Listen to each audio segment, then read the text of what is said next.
My name is Maya Chin, and I learned early that sometimes the best way to protect yourself is to let people underestimate you. For 5 years I'd been the family joke, the broke startup kid, who couldn't afford nice clothes or fancy dinners. What they didn't know was that I was quietly building an empire while they dismissed every word I said. It all started when I was 23, fresh out of college with a computer science degree and a head full of ideas.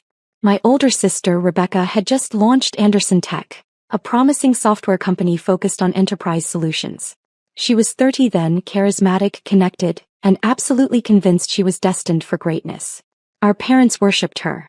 Dad would spend entire dinners talking about Rebecca's latest client acquisition or her appearance at tech conferences.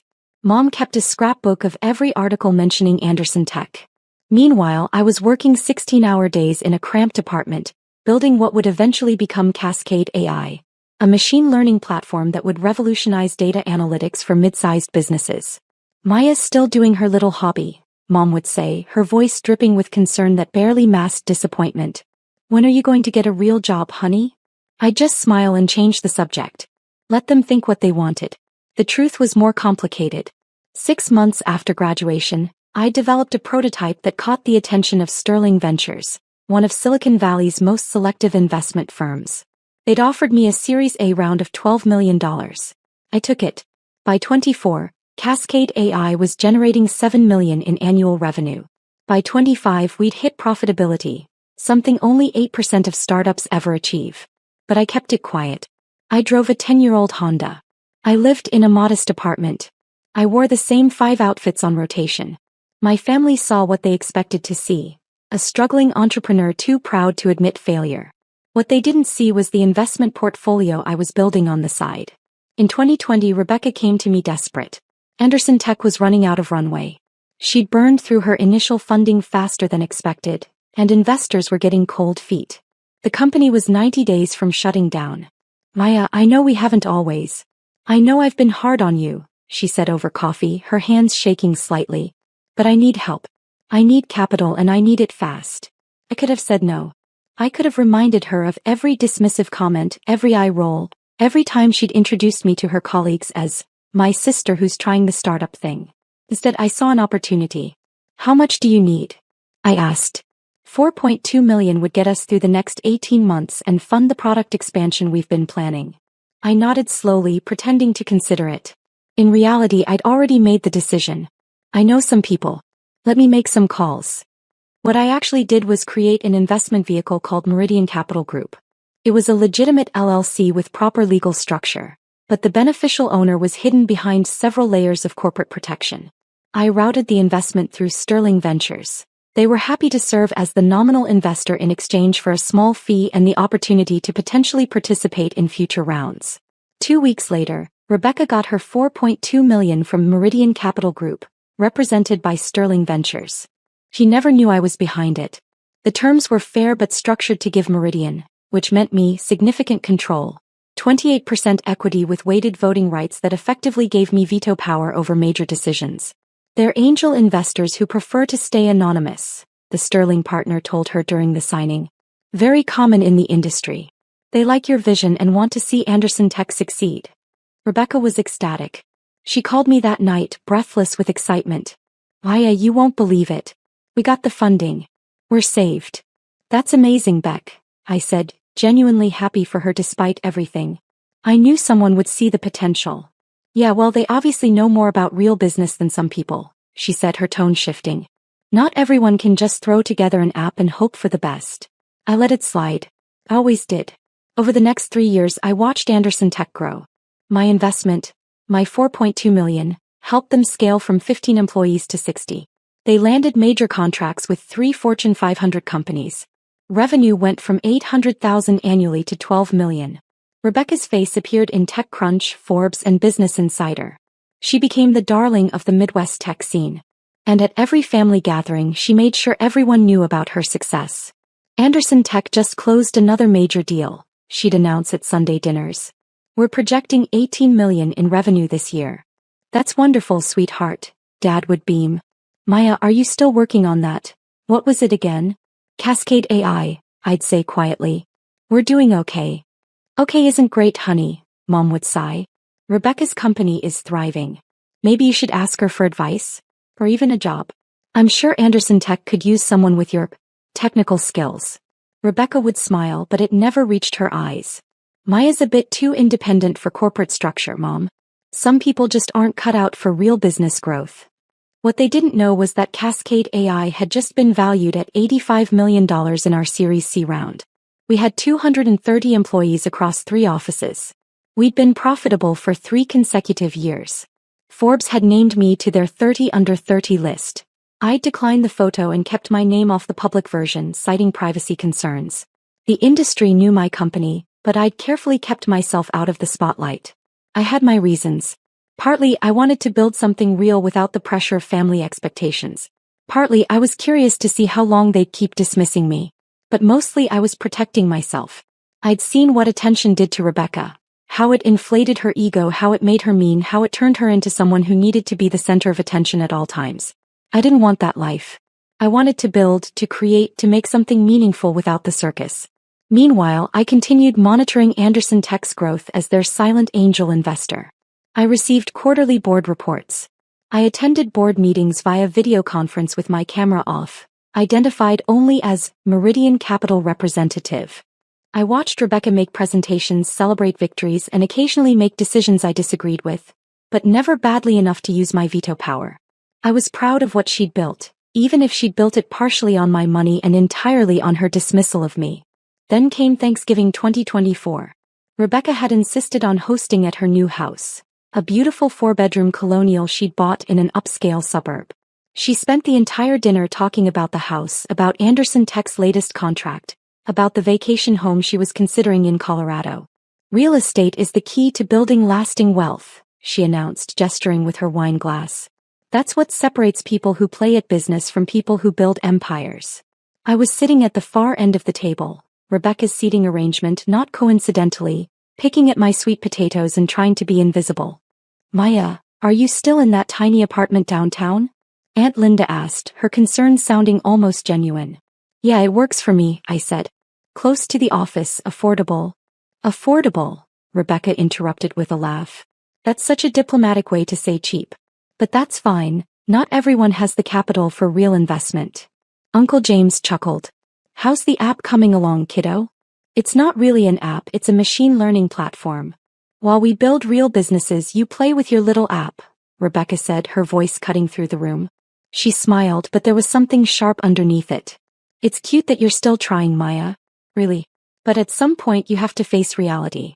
Some people are meant to be entrepreneurs and some people are meant to be employees. The table went quiet for a moment, then Dad laughed. That uncomfortable laugh that meant he agreed but didn't want to say it out loud.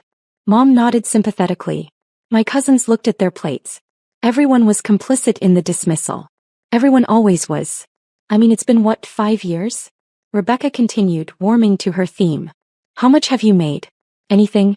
Or are you still just burning through your savings pretending you're building something? I set down my fork carefully. My phone was on my lap, under the table where no one could see. I felt that familiar sensation, the one I always got when Rebecca went too far. It was time. I'm doing fine, I said quietly.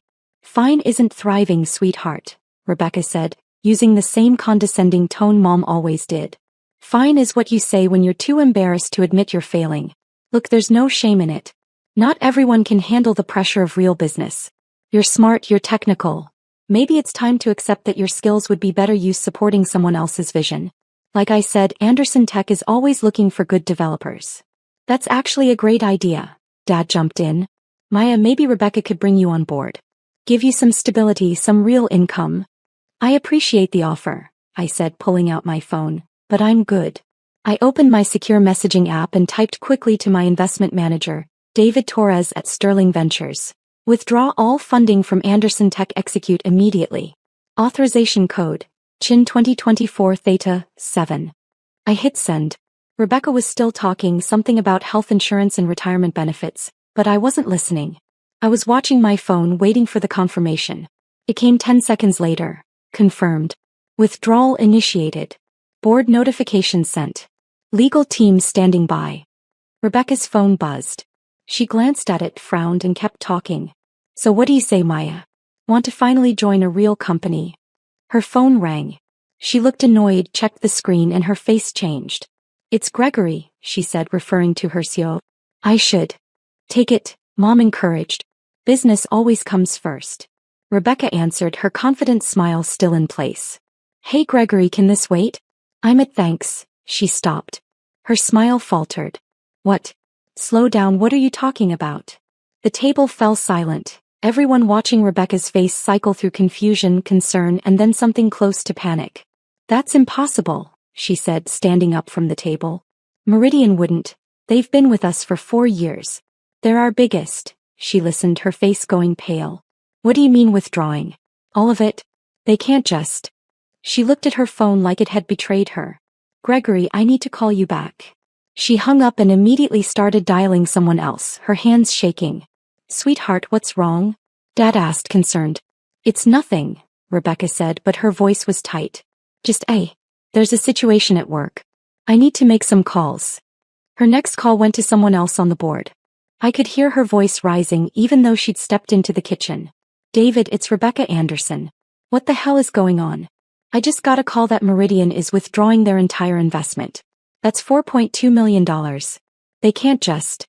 I could hear David Torres's calm voice through the phone, too quiet to make out words but clear in tone.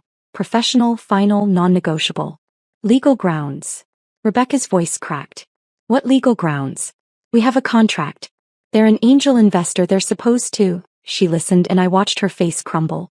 Their investment agreement allows withdrawal with 30 days notice for any reason? That can't be. I need to see the original documents. She stopped talking. Listen. Then very quietly said, who is Meridian Capital Group?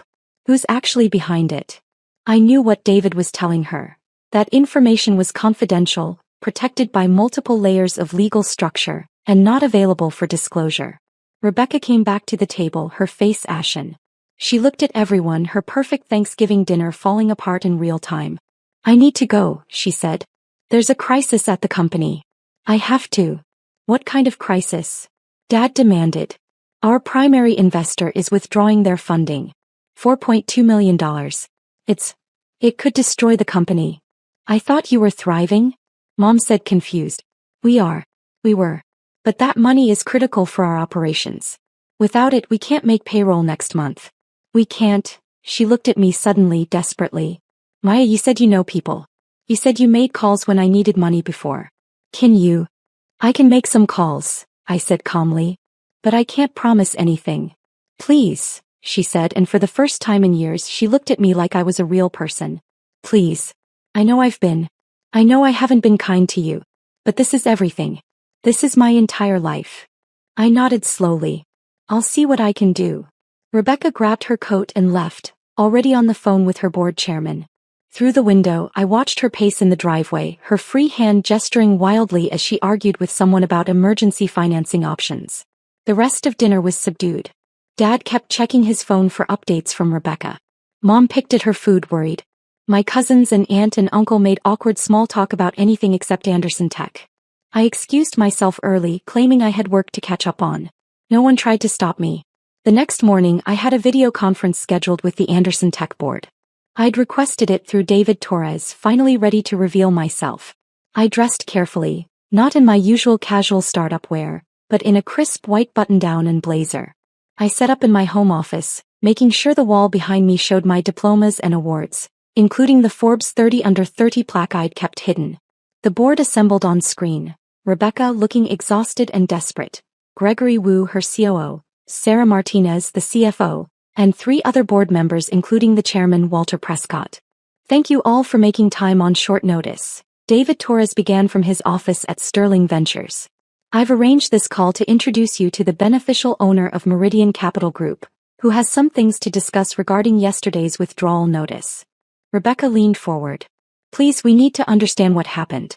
We've been excellent partners. Our metrics are strong. If there's something we did wrong, let me turn it over to Meridian's principal, David said smoothly. I turned on my camera. The reaction was immediate. Rebecca's mouth fell open. Gregory looked confused. Sarah's eyes went wide with recognition. She was sharp enough to immediately understand what was happening. Hello everyone, I said calmly. My name is Maya Chin and I'm the founder and sole principal of Meridian Capital Group. I'm also the founder and CEO of Cascade AI. And as of 4 years ago, I've been Anderson Tech's primary angel investor. That's not possible, Rebecca whispered. You can't, you're just. Just what? I asked not unkindly. Just a broke startup kid playing with a little app? Walter Prescott recovered first. Miss Chin, we weren't aware of your involvement. The investment came through Sterling Ventures. As my representative, yes. I preferred to remain anonymous. It's not uncommon in angel investing. Why are you withdrawing? Rebecca asked, her voice small. I pulled up a document on my screen and shared it with the call. This is the original investment agreement. Section 4.3 grants Meridian the right to withdraw funding with 30 days notice for any reason or no reason at all. You signed this, Rebecca. Your lawyers reviewed it. But why now? She demanded, some of her old fire returning. We're doing better than ever. We just landed the Branson Industries contract. I know. I read all your board reports. I've been on every board call for 4 years, camera off, identified as the Meridian representative. I paused. I've watched you build something genuinely impressive. You're a talented entrepreneur, Rebecca.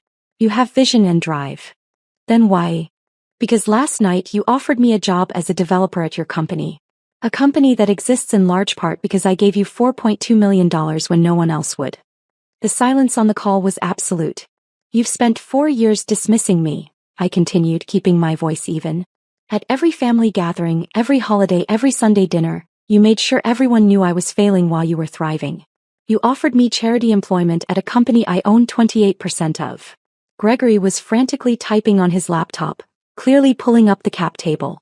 Holy shit, he muttered. She's right. Meridian owns 28% with weighted voting rights. Sarah was already doing calculations. If Meridian withdraws, we have approximately 45 days of operating capital. We'd need to secure replacement funding or you'd have to shut down, I finished. I know. That's what happens when your primary angel investor decides they're done. You can't do this, Rebecca said, but there was no conviction in her voice. You can't just destroy my company because I hurt your feelings. I'm not destroying anything. I'm exercising my contractual rights as an investor. You built this company, Rebecca. But you built it with my money and you built it while treating me like I was nothing. Walter cleared his throat. Miss Chin, what would it take for you to reconsider? I'd been thinking about this for 16 hours. I want a full board seat. Not as Meridian Capital. As Maya Chin. I want my name on the documents, my face at the meetings. I want public acknowledgement that I've been your primary investor since 2020. Done, Walter said immediately. I'm not finished. I also want Rebecca to issue a public statement, on Anderson Tech's website and social media, acknowledging me as a founding investor and apologizing for misrepresenting our relationship. Rebecca's face flushed red. You want me to humiliate myself? I want you to tell the truth, I corrected. I'm not asking you to lie or exaggerate. Just to publicly acknowledge that your broke startup kid sister saved your company and has been supporting it for 4 years. And if I refuse? I shrugged. Then I withdraw my investment as planned. You have 30 days to find $4.2 million from other sources.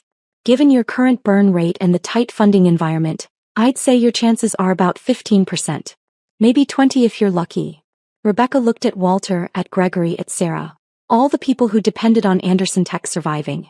Then she looked back at me. You've changed, she said quietly. No, I replied. You just never actually looked at me before.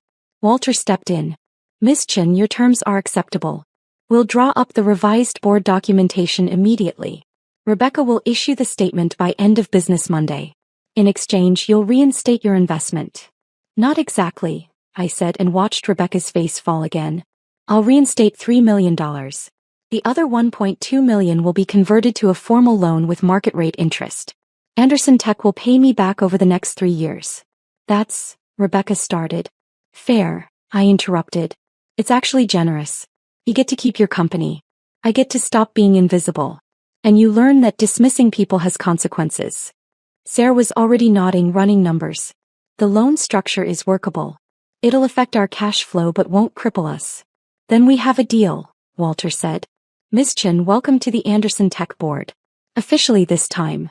The statement went up on Anderson Tech's website Monday afternoon. Rebecca had fought over every word, but the final version was clear. Anderson Tech is pleased to formally acknowledge Maya Chin, founder and CEO of Cascade AI, as our primary angel investor since 2020. Ms. Chen's $4.2 million investment was critical to our early growth and continued success. We regret any prior mischaracterizations of her role and are honored to have her join our board officially. Rebecca Anderson, CEO. Within an hour it was picked up by TechCrunch. By evening it was trending in tech circles on social media. People were impressed not just by the investment, which was substantial for an angel round, but by the fact that I'd done it anonymously while building my own company. The Cascade AI PR team, who I'd been keeping on a tight leash for years, finally got to do their job. They confirmed the Forbes 30 Under 30 recognition. They revealed our Series C valuation of $85 million. They positioned me as a rare example of a founder who invested in other startups while bootstrapping their own success. My phone exploded with messages, interview requests, speaking invitations, other entrepreneurs asking for investment advice, and one text from Rebecca: "We need to talk." We met at a coffee shop halfway between our offices. She looked tired, older somehow. The stress of nearly losing everything had left marks. "I'm sorry," she said before I could even sit down. "Not just for the statement. For everything. For 5 years of treating you like you were nothing." I sat down, ordered a coffee. Waited. "I was jealous," she admitted. "You were always smarter than me. Everyone knew it. I got the social skills, the charisma, the ability to work a room. You got the raw intelligence. And I think I spent my whole life trying to prove I was just as smart. That I could build something just as significant." "You did build something significant," I said honestly. "Anderson Tech is impressive. You should be proud." "Built with your money," she said bitterly. "Built with investment capital like most startups. The money was just money, Rebecca. It was how you treated me that mattered." She nodded, tears forming. "Why didn't you tell me? Why didn't you just say, 'I'm the investor,' from the beginning? Would you have taken the money if you knew?" She was quiet for a long moment. "No," she finally admitted. "No, I wouldn't have. I would have rather let the company die than accept money from my broke startup kid sister. That's why I didn't tell you. You were testing me. All these years, you were testing whether I'd eventually see you as a real person. Partly. Also protecting you. If you'd known I was Meridian, you might have made different decisions. Worse decisions. Trying to prove something to me instead of just building the best company you could." Rebecca wiped her eyes. "What happens now? Now you run your company. I sit on the board. We work together professionally. And maybe, eventually, we figure out how to be sisters again. Do you think that's possible?" I considered it. 5 years of dismissal. 5 years of casual cruelty. But also 5 years of watching her build something real, of seeing her face when she talked about her team, of understanding that she wasn't malicious, just insecure and defensive. "I think it's possible," I said. "But it's going to take work. Real work. Starting with you accepting that I'm not your broke little sister anymore. I never was." "No," she agreed. "You never were." That Sunday dinner was different. Mom and Dad had read the articles. Aunt Linda had sent me 3 congratulatory texts. My cousins were suddenly very interested in learning about machine learning. Rebecca arrived with her husband, and for the first time in years she didn't monopolize the conversation. When Dad asked about Anderson Tech, she gave a brief update and then said, "But Maya's got some exciting news about Cascade AI. They just closed a major partnership with Branson Industries." Everyone turned to me. I could see the recalculation happening in their faces, the reframing of every interaction we'd had, every dismissal, every casual cruelty. "It's a good partnership," I said simply. "We're excited about it." "Maya," Mom started, her voice uncertain, "we had no idea you were doing so well. Why didn't you say something?" "I tried," I said quietly. "You just weren't listening." The table went silent. It wasn't comfortable, but it was honest. "Well," Dad said finally, clearing his throat, "we're listening now." Rebecca looked at me across the table. There was something different in her eyes. Respect, maybe, or the beginning of it. "We all are," she said. It wasn't an apology. It wasn't redemption. But it was a start. Later, after dinner, Rebecca found me alone in the kitchen. "The loan payments start next quarter," she said. 300,000 every 6 months for 3 years. "I know. Sarah sent me the schedule. We'll make every payment on time. I promise." "I know you will." She hesitated, then asked, "Did you really build Cascade AI to 85 million while investing in my company and living in that tiny apartment?" "Yeah." "How?" I smiled. "Turns out when people underestimate you, they leave you alone to work. No pressure. No expectations. Just you and the code and the vision. It's actually pretty liberating." "I made that possible," she said, not quite joking. "By being terrible to you." "You made it necessary," I corrected. "There's a difference." She nodded slowly. "For what it's worth, I am proud of you. Really proud. I was just too insecure to say it before." "I know. And for what it's worth, Cascade AI is genuinely impressive. Better than Anderson Tech, honestly." "Different," I said. "Not better. Different markets, different challenges. You built something real, Rebecca. I just got tired of you pretending I hadn't." She laughed, but there were tears in it. "I'm going to do better. As a sister, as a person. I promise. I'm going to hold you to that." "I know. You hold everyone to high standards. It's one of the things that makes you a good investor." We stood there in the kitchen, two sisters who'd spent years misunderstanding each other, finally starting to figure it out. "You want to know the irony?" I said. "What?" "I was never trying to compete with you. I never wanted to prove I was better or smarter. I just wanted to build something meaningful. And I wanted you to see me." "I see you now," she said. "Finally." It was enough. Not perfect, not healed, but enough to build on. 6 months later, Anderson Tech made its first loan payment to Meridian Capital Group. $300,000 on time and in full. Rebecca sent it with a note, first of 6. "Thank you for believing in me when I didn't believe in you." Cascade AI raised a Series D at a $400 million valuation. I finally moved out of the tiny apartment into a modest house with a nice home office. I bought a car that was only 8 years old instead of 10. And I accepted an interview with Forbes, camera on, name public, ready to tell my story. The article ran with the headline, "The Silent Investor: How Maya Chin Built an $85 million Company While Secretly Funding Her Sister's Startup." Rebecca texted me when it published, "You could have destroyed me. Instead you saved me and taught me something.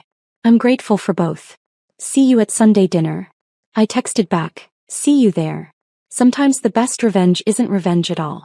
Sometimes it's just finally being seen for who you actually are, and watching the people who dismissed you realize what they almost lost. My name is Maya Chin.